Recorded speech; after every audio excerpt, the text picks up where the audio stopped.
Talk 12. The case of the crumpled Coke can.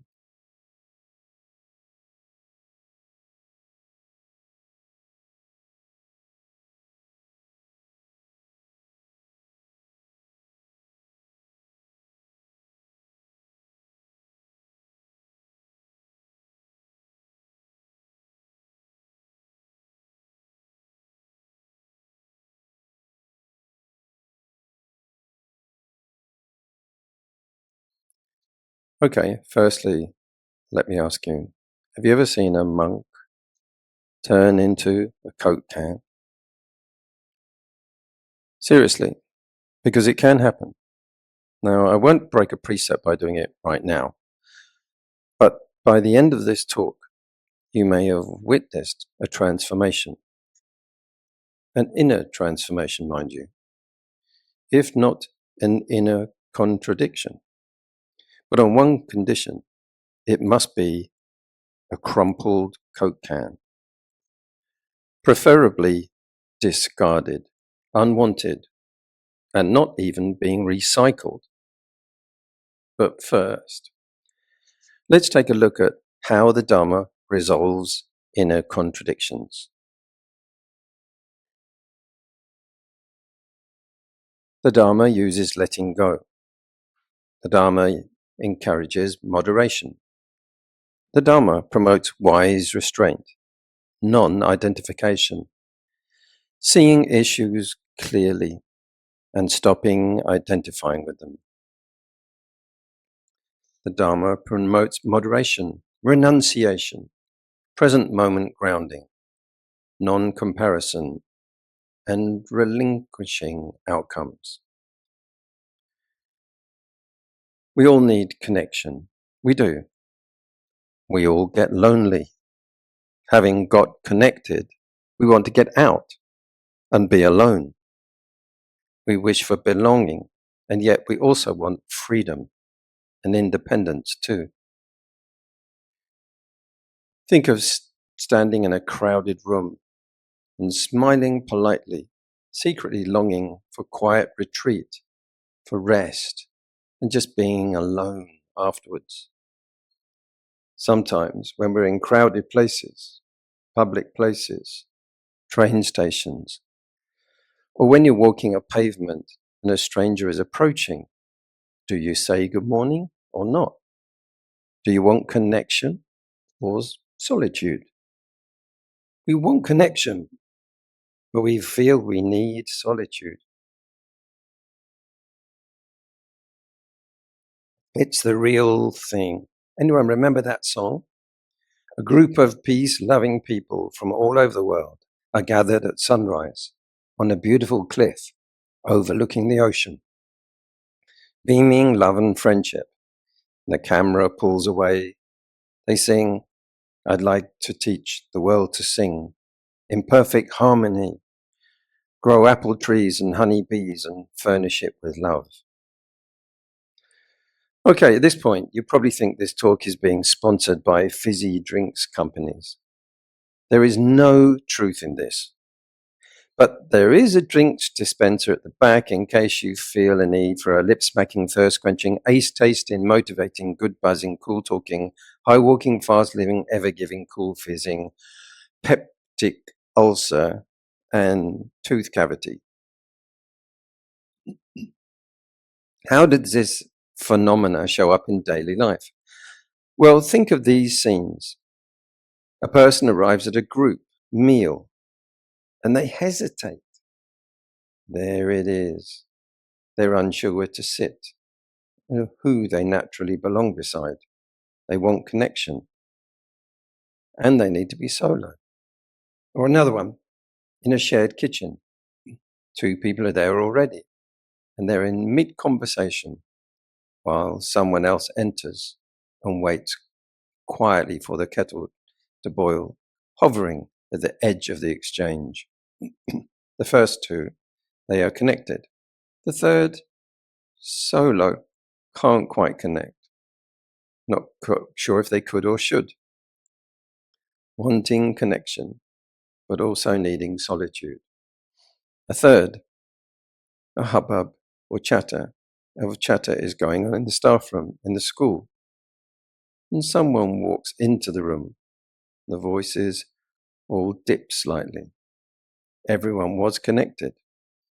But the solo person entering breaks the spell, and this pleasant solitude also becomes an awkward silence. Discomfort. Another one.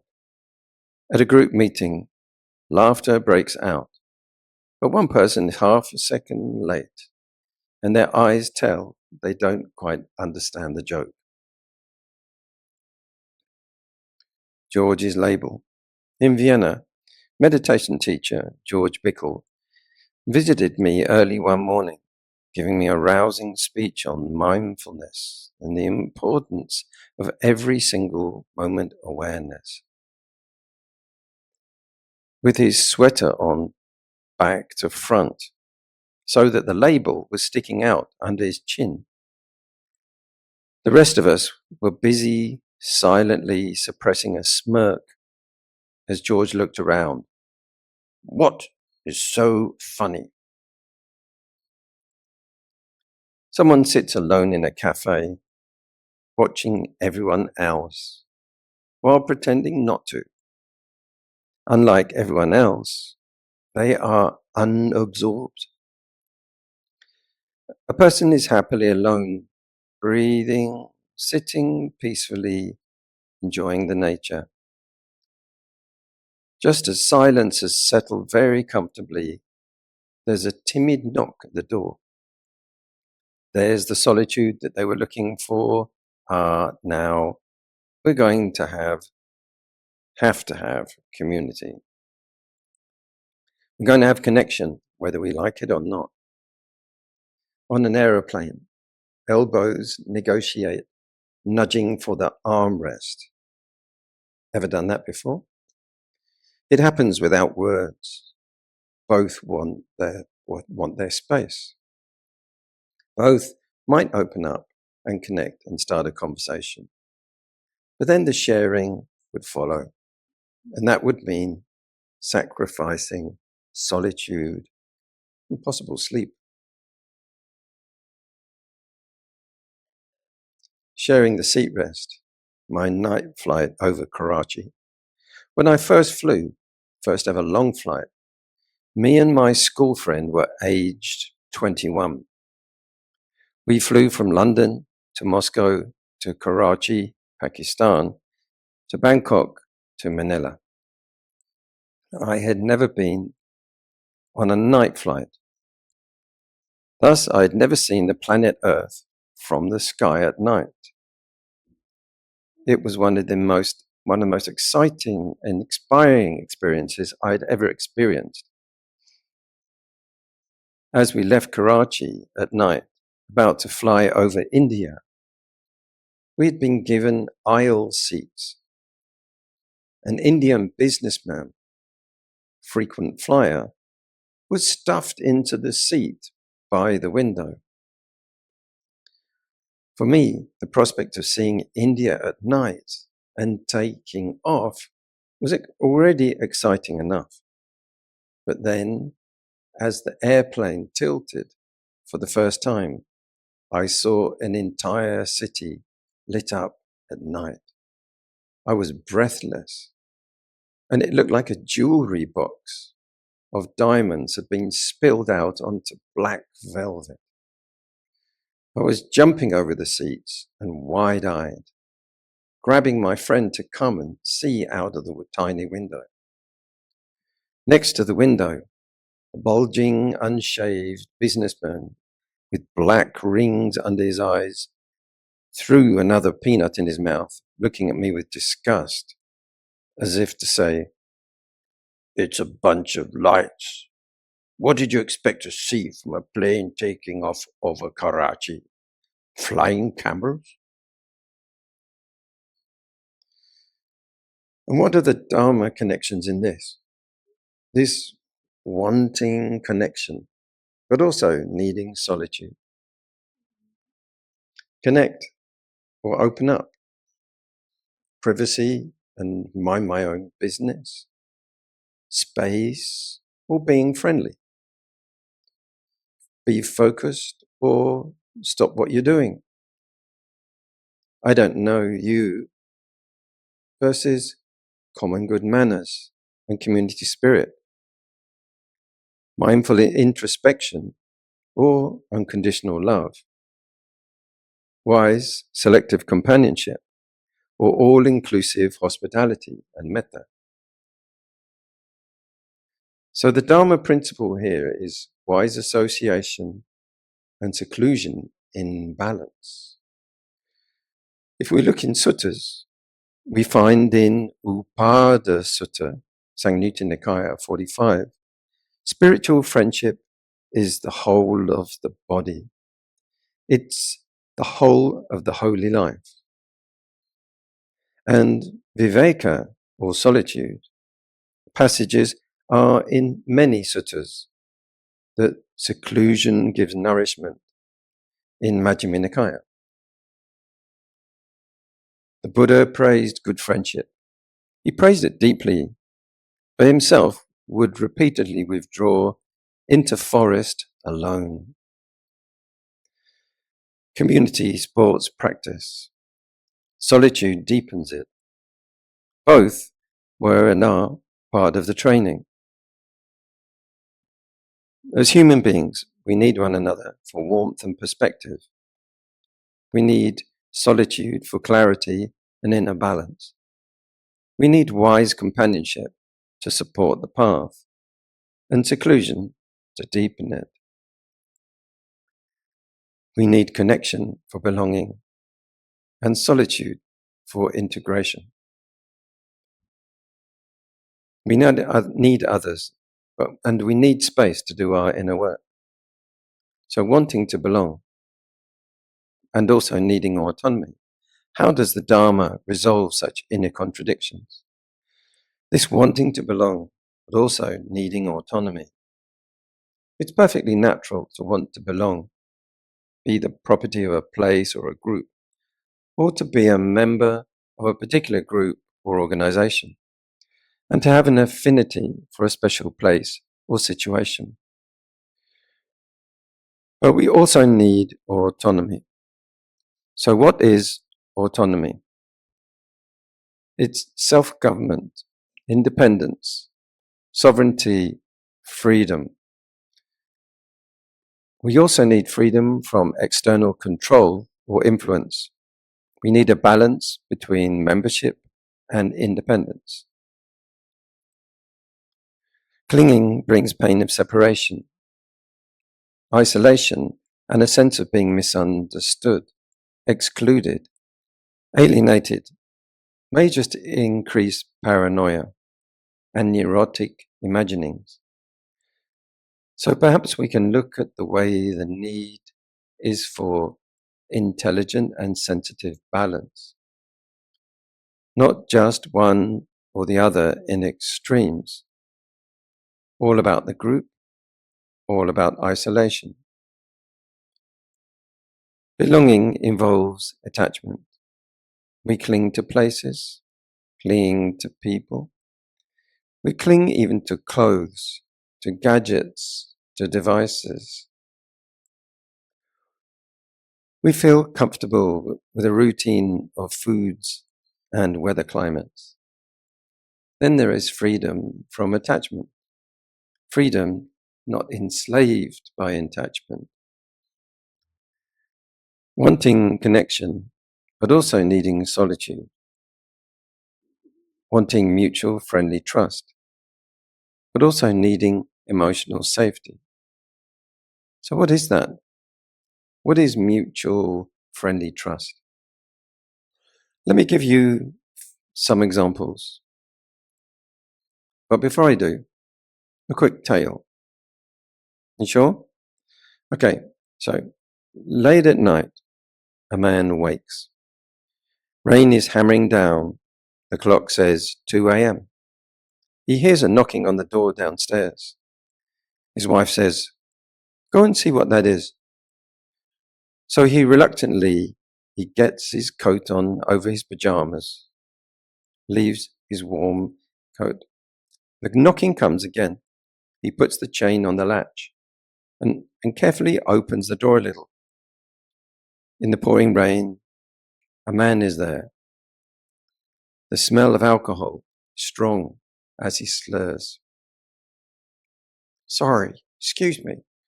Could you give me a push, please?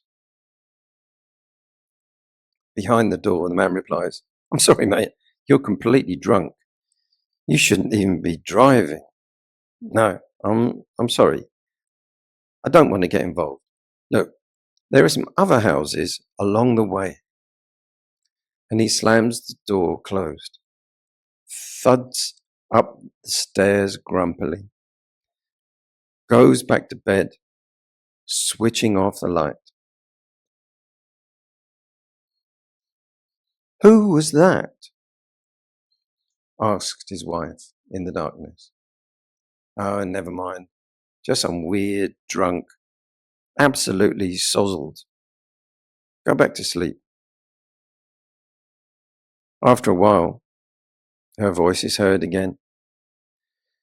But I mean, what if everyone was like you? What would the world be like?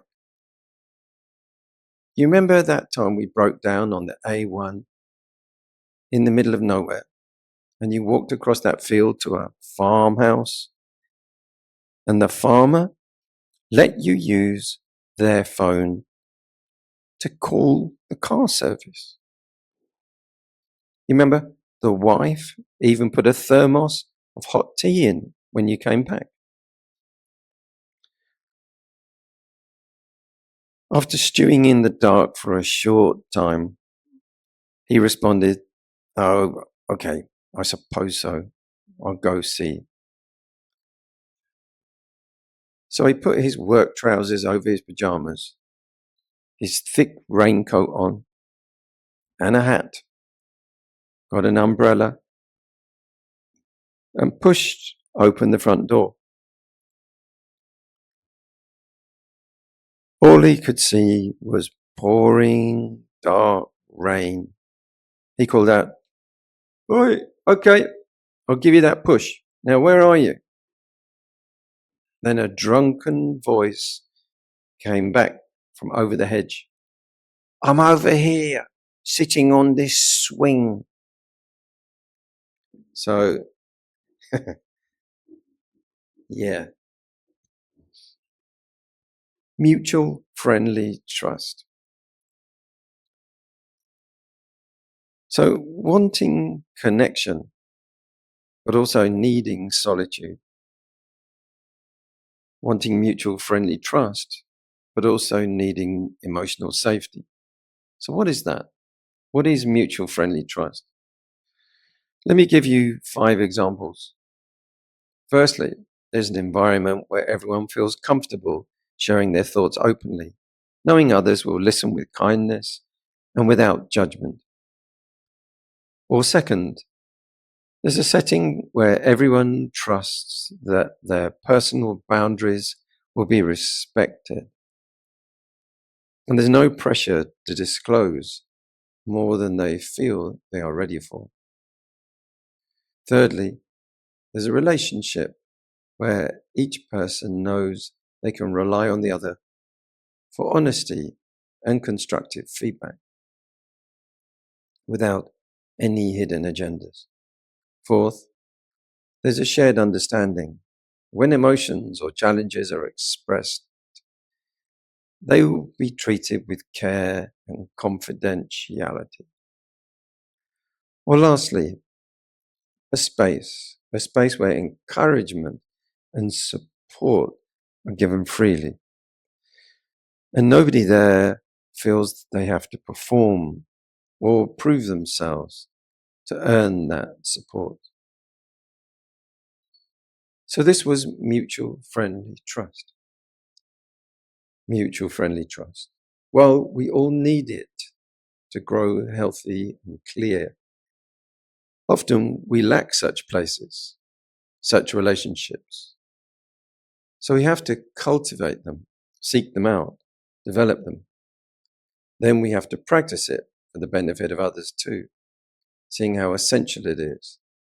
And often quite rare in this life. And this is what we're saying, wanting this is okay. It's normal.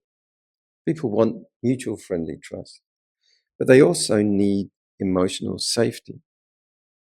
So what is that? What is emotional safety?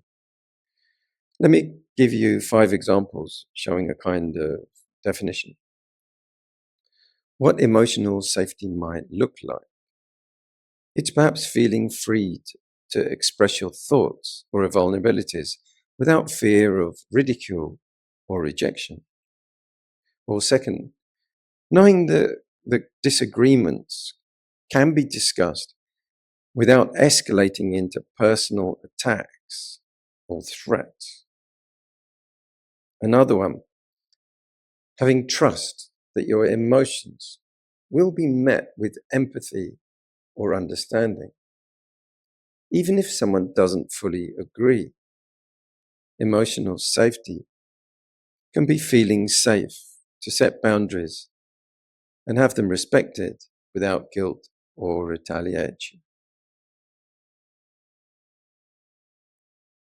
Another, being able to share mistakes or failures and still feel accepted and supported afterwards.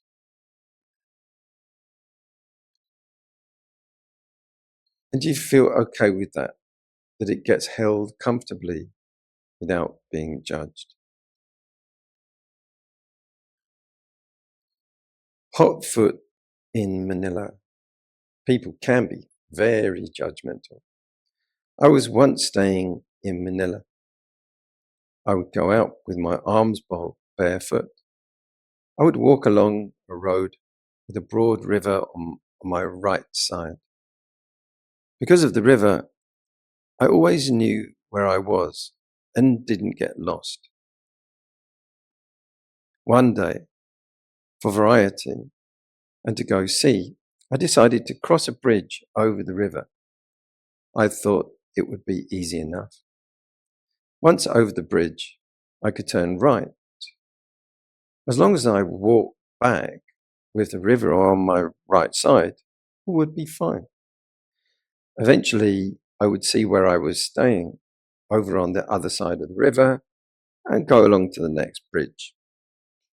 Easy. On I walked. Many people thought I was a Christian monk, jumping up to get an apple or biscuits, only after a while realizing I was Buddhist. So on I walked, looking over the other side of the river for home base. After a long walk, I started to sense something was up. Long story short, the river had had a fork that I hadn't seen. I was following a different river for at least 2 hours. On top of the usual long walk, barefoot, rough concrete. I tried crossing. I got lost. I tried crossing back. I got lost again. All the time, the roads were getting hotter and hotter. I would go up to poor security guards, but just didn't have the heart to ask if they had any spare shoes. When I finally unraveled the whole thing and found my way back, it was about 2 p.m. I collapsed with exhaustion. The next morning, I still went out for arms round, but I decided to put some shoes on as my feet were so cut up and blistered. But at one point, a motorcyclist stopped, probably having often seen me on my arms round before. Disapprovingly, he looked at my feet, frowning. He said, "Hey, you're wearing shoes," as if to say, all the other Buddhist monks around here don't wear shoes. Me being the only other one, of course. We need both visibility and privacy, and not everyone has a place to go home to. Let me tell you the story about the crumpled Coke can. I was at a weekend retreat in Hampstead, North London. It was advertised as a Jungian-based image work, the ideas of Carl Jung. I trusted the facilitator because they had set up 2 complete islands in Greece where people could go on retreats. And there they had multiple teachers, multiple groups, multiple activities. So we began the weekend. Everyone sat in a circle, and I was new at this. It was something completely new, but I've worked a lot with my imagination as an illustrator. The first activity was, as we sat in a circle, the leader simply said, okay, get your image, allow your image to come to mind. And everybody closed their eyes. When I closed my eyes, all I saw was a rush of many, many different images that constantly kept changing, like it often is in Vipassana. They could be symbols, they could be Buddhist lotuses, they could be Buddhist statues, they could be clips from pictures of hundreds and hundreds of different images rushing. Nothing would stay still. It was just a kind of snowstorm. So this carried on, and then she rang the bell. And then started to go around the group one by one as they introduced what they were experiencing. Jeffrey, how about you? Jeffrey said, "Ah, yes, I found a dolphin. Dolphin really clearly came up. There it is. Good, right. Okay, Andy. Oh yeah, that was a mountain range, golden mountain range, with soft golden light across the peaks. Okay. Norma, how about you? I had an eagle soaring, hovering, looking down. So on. And it came to me. Still, every time I closed my eyes, I just had this flurry, a rush of changing pictures. So I said, I have this kind of flurry, snowstorm of pictures. I said, I can't get it to stop. So she said, okay, well, visualize this image, rush, on a cinema screen. Can you do that? So I said, yes. And she said, can you see the rush of pictures on the cinema screen? I said, yeah, I can. She said, okay, and quickly look behind the cinema screen, which I did. Well, we used to have a cinema screen when I was a child in the local town, and I kind of imagined what that would have been like. Looked like a big wooden stage and curtains, like red velvet curtains. It was old. So she said, what was behind the cinema screen? I said, nothing. She goes, no, not nothing. What was that? It was just nothing. It wasn't just nothing. I said, well, it was just a kind of velvet curtains and some trash, chip paper and a Coke can. And she said, aha, what? She says, the Coke can. I said, yeah, it was just a crumpled Coke can. She says, okay, take the crumpled Coke can as your object. And I was like, oh, come on now, come on. He had a dolphin. He had a mountain. She had an eagle. I felt very envious. I got a crumpled Coke can. So then she said, okay, come into the center of the circle as your first activity. And I was going to be in the middle of the circle with a crumpled Coke can. So she said, now visualize, hold that Coke can perfectly in your mind. Really hold it still. I said, yeah. I could kind of circle it and see it very clearly. She said, become one with the Coke can and tell me, how does the Coke can feel? So I did this. I really got into it. How does it feel to be a discarded, crumpled Coke can? And I said, yeah, I feel abandoned. I feel unneeded. I feel neglected. It feels like I've been thrown away. I had a use, but now I was on the shelf. Someone had a swig or somebody drunk out of me, and then they just threw me away. And now I'm neglected. Now nobody knows I'm there anymore. And it carried on like that. And then gradually I emerged out of this. I looked around. The people had their eyes wide open. She goes, "That's what you're working with, feeling like that." So this shows how good training can use anything that comes to mind.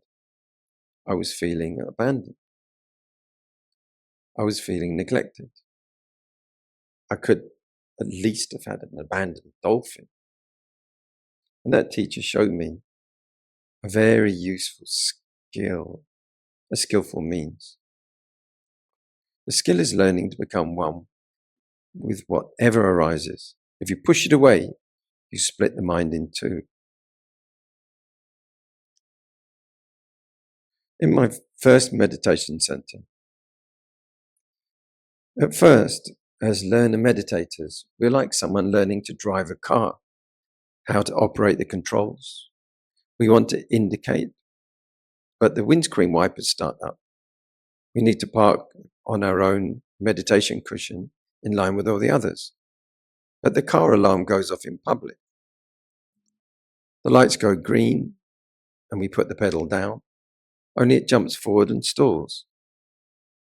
We really need to introduce some kind of system with a large L plate on our rear bumper. In my first meditation center, when I had some highly imaginative things shoot through in my mind, my inexperienced guide was terrified. He said, "Oh man, you got lost. You got lost, man. Don't ever do that again." You know, he got very panicky about me experiencing a highly active imagination. So wanting mutual friendly trust, but also needing emotional safety.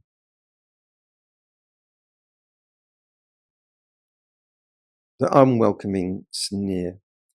There was a Buddhist conference I arrived at once.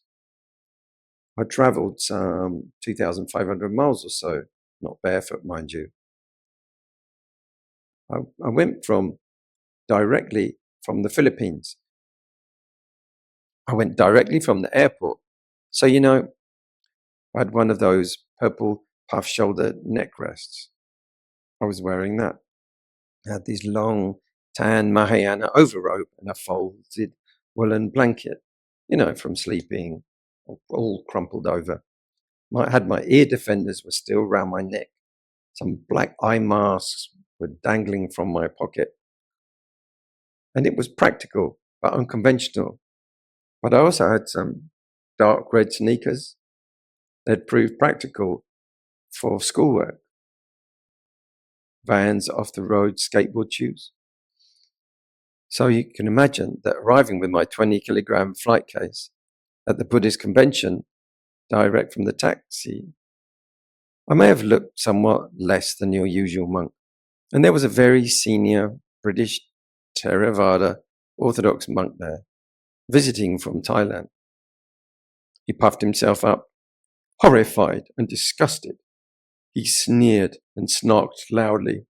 "Who are you? No. What are you?"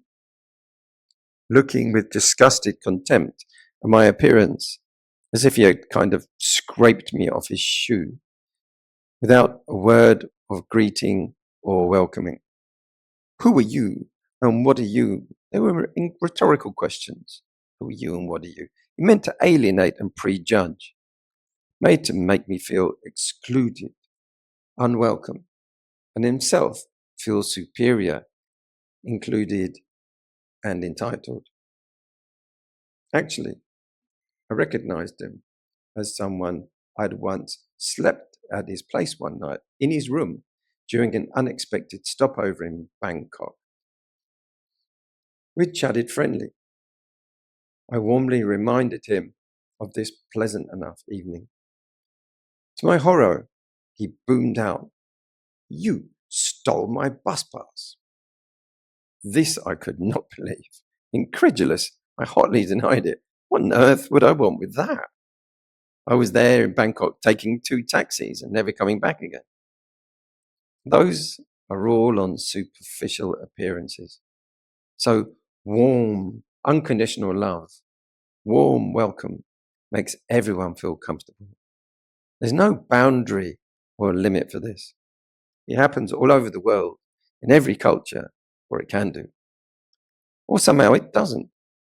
And that shows perhaps the lack of spiritual cultivation in the individual, or maybe the group or community there. So wanting recognition, but also needing invisibility. I care deeply about people, and I care deeply about myself. So we must balance service with self-care. As the Buddha taught, no one is dearer to us than ourselves. We can know what we need and organize care for our own well-being, both with the collaboration of others and with our own independent action. We want connection, but we also need solitude. We want to be understood via expression, communication. But we also need to protect our inner world through self-containment. It's about expression and containment. Today, we're exploring this kind of tension. The tension between belonging to others and belonging to ourselves. The tension between wanting community and also needing space to think independently.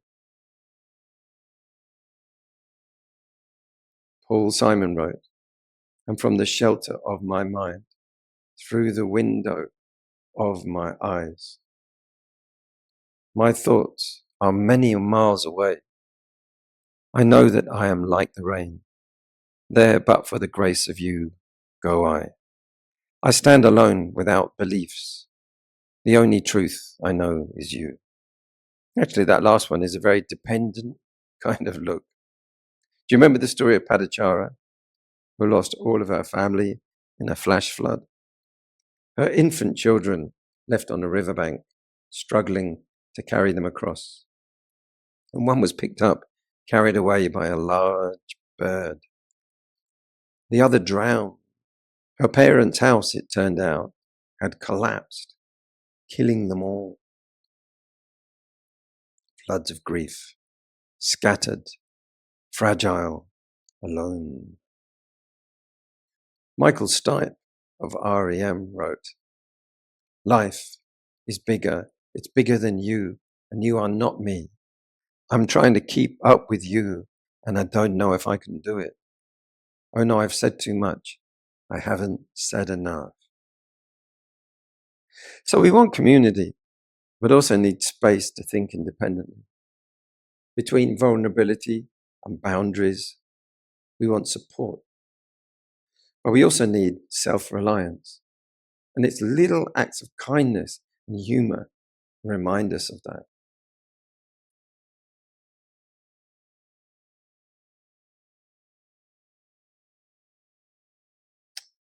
I was walking down the high street in my hometown, usually busy. It was a quiet Sunday morning, very deserted and peaceful. And I saw a very lovely looking Labrador dog tripping along the pavement, across the road, just wandering around, ownerless. And it was close to a coffee shop. So the dog was very tame, and I managed to catch its collar and calm it down, stroke it. And I noticed there was a little metal disc on its collar. Fortunately, it had a phone number on it, and I had my phone on me. So I phoned it up. I said, "Excuse me, have you lost your dog?" She said, "Oh yes, Where is he? He's gone out again, is he? I said, yes. She said, where are you? I said, I'm down in the high street, just outside Cafe Rouge, the local coffee shop.